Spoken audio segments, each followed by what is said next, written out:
السلام عليكم ورحمة الله وبركاته. هناك رموز في المنام تدل على الرزق الواسع وقدوم الخير للرائي، يرسلها الله تعالى إليه ليبشره بفتح أبواب الخير والرزق والغنى عليه في الفترة القادمة إن شاء الله.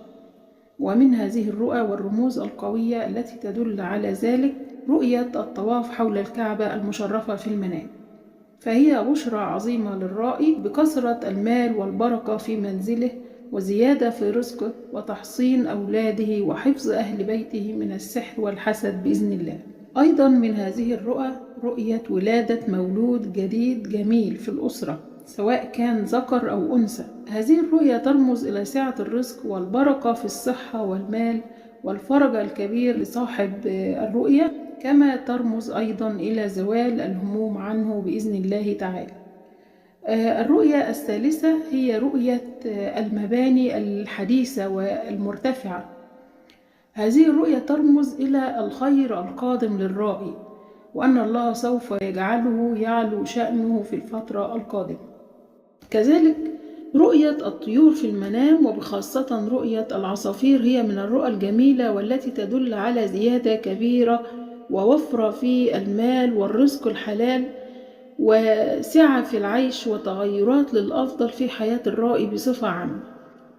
أيضا رؤية طلوع الشمس في المنام، رؤية طلوع الشمس تدل على الاستقرار في حياة الرائي الاجتماعية كالزواج للأعزب والذرية الصالحة للمتزوج، وتدل على وفرة وسعة في المال وربح كبير لأصحاب المشاريع التجارية، وتدل كذلك على الشفاء للمريض والنجاة من المخاطر.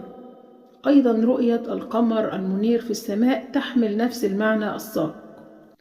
ومن الرؤى التي تدل على الغنى الكبير أيضا هي رؤية الأحجار الكريمة في المنام، كأن ترى أنك تمتلك حجر كريم مثل الماس أو الياقوت، هي دلالة على الغنى وذهاب الفقر بغير رجعة.